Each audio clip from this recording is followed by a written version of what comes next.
लापता नौकरानी।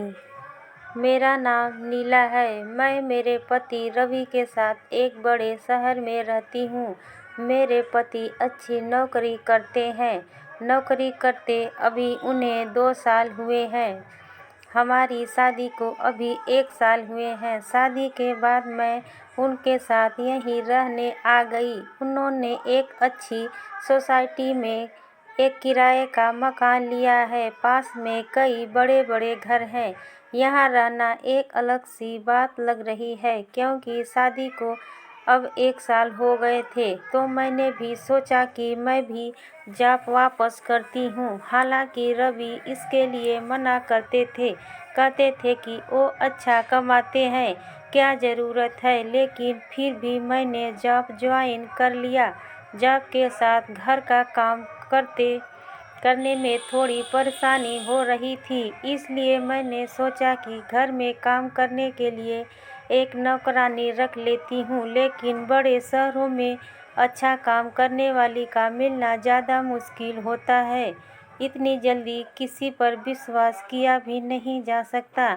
हमारे सोसाइटी में कई घरों में काम करने वाली आती थी। सोसाइटी में मैंने तलाश की। आसपास के घर में काम करने वाली से मैंने बात की, लेकिन कोई भी अब और ज़्यादा काम लेना नहीं चाहता था। इसलिए सभी ने मुझे मना कर दिया। मैंने यह बात रवि को बताई और उन्हें ही कोई काम करने वाली को ढूंढने को कहा। रवि ने कहा कि वो कुछ करते हैं। कुछ दिन के बाद उन्होंने घर पर एक काम करने वाली को रख लिया। रवि उन्हें पहले से जानते थे। शादी के पहले रवि वहाँ से अपने लिए खाना मंगवाते थे। उनका नाम राखी था। वो 48 साल की होंगी। मुझे तो जैसे कि सुकून मिल गया हो। अब मैं अपनी जॉब आराम से कर सकती थी। सुबह और शाम को खाना बनाने का कोई झंझट नहीं था। घर में कोई काम करने वाला जो आ गया था, वो बड़ा अच्छा खाना बनाती थी।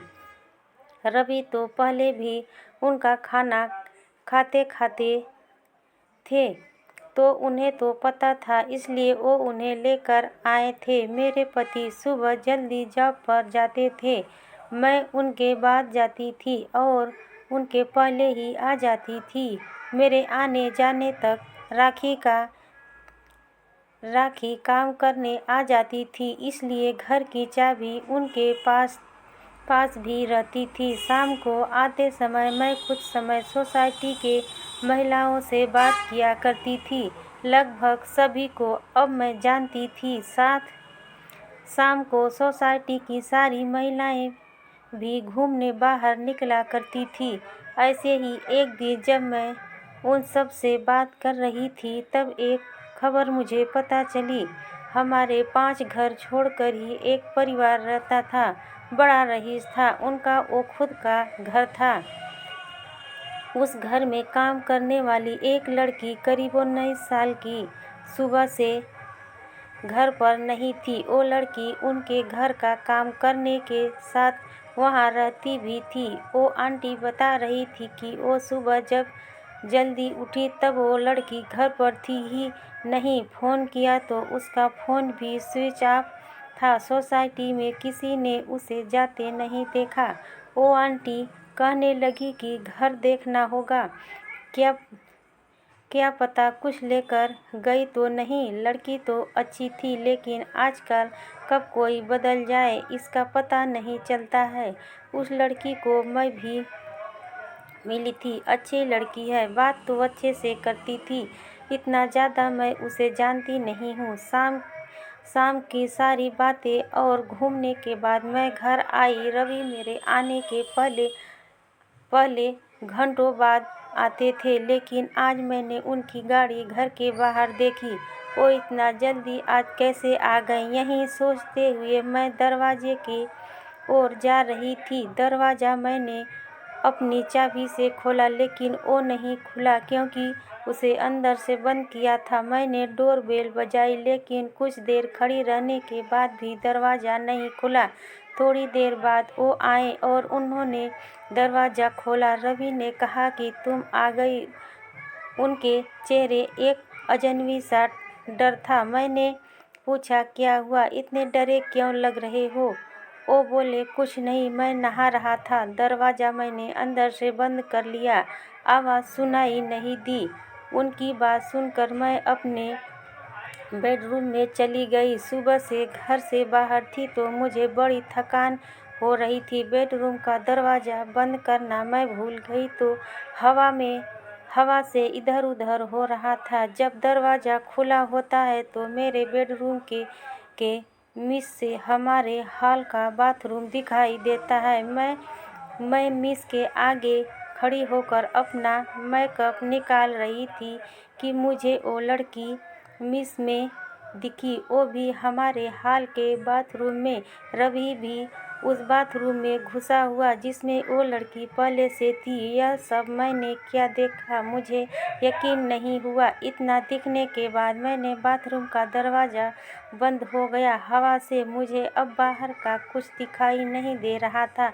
अपना सर पकड़कर अपने बिस्तर पर मैं बैठ गई। सोच रही थी बाहर जाकर देखूं और जो भी मैंने देखा वो सब गलत हो। मैं धीरे धीरे अपना बेडरूम का दरवाज़ा खोलने के लिए गई। मैंने दरवाज़ा खोला तो बाथरूम का दरवाज़ा तो खुला था। रवि और वो लड़की दोनों ही वहाँ नहीं थे।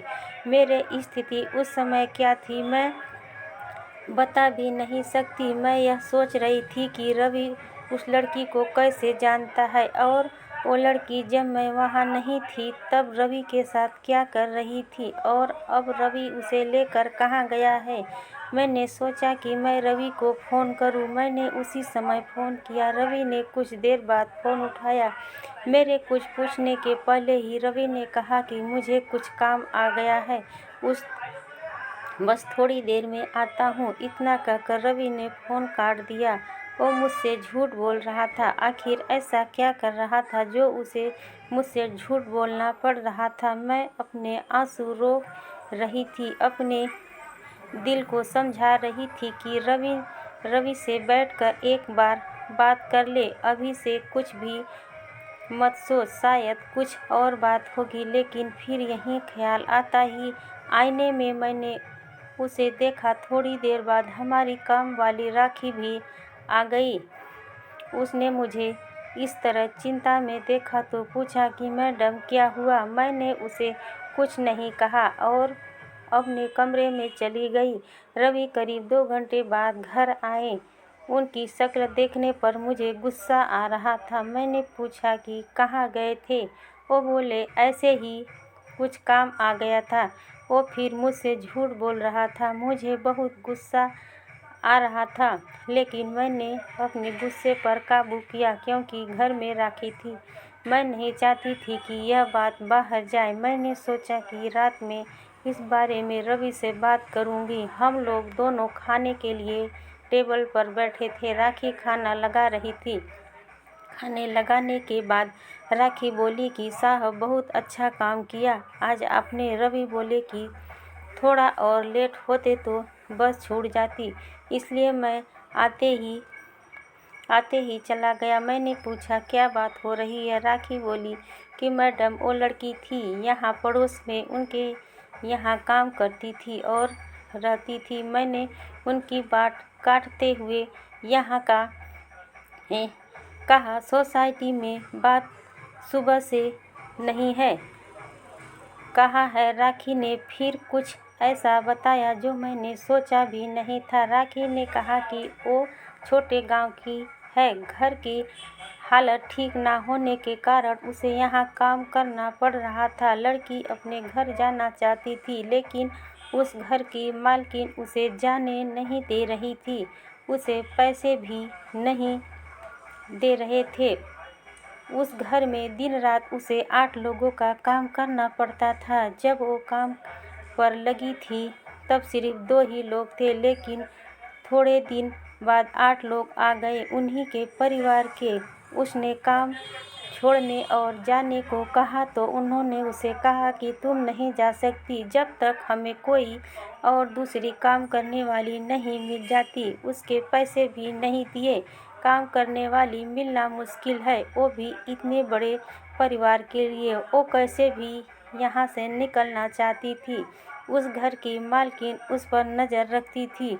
उसकी हालत के बारे में मुझे पता चला तो वो उस दिन सुबह आपके जाने के बाद यहाँ आ गई है। आप लोग गए तब भी वो यहीं थी, बहुत रो रही थी। मैंने साहब को सारी बात बताई। अभी आपसे ज़्यादा मैं साहब को जानती हूँ, इसलिए मैंने आपको नहीं उन्हें बताया। उसकी मदद करने को कहा, इसलिए साहब उसे उसके घर की बस में बैठाकर अभी आए। रवि ने कहा कि इसलिए मैं ऑफिस से जल्दी आया। जब मैं आया तो वो बाथरूम में छिपी थी, डरी हुई थी। मैं उससे बात कर ही रहा था कि तुम आ गई और वो फिर बाथरूम में छिप गई। इतना सब जल्दी में हो गया कि तुम्हें बताने का समय ही नहीं मिला और मैं उसे लेकर बस अड्डे चला गया। तुम्हारा फ़ोन आया तो मैंने सोचा कि घर आकर आराम से सारी बात बताऊंगा।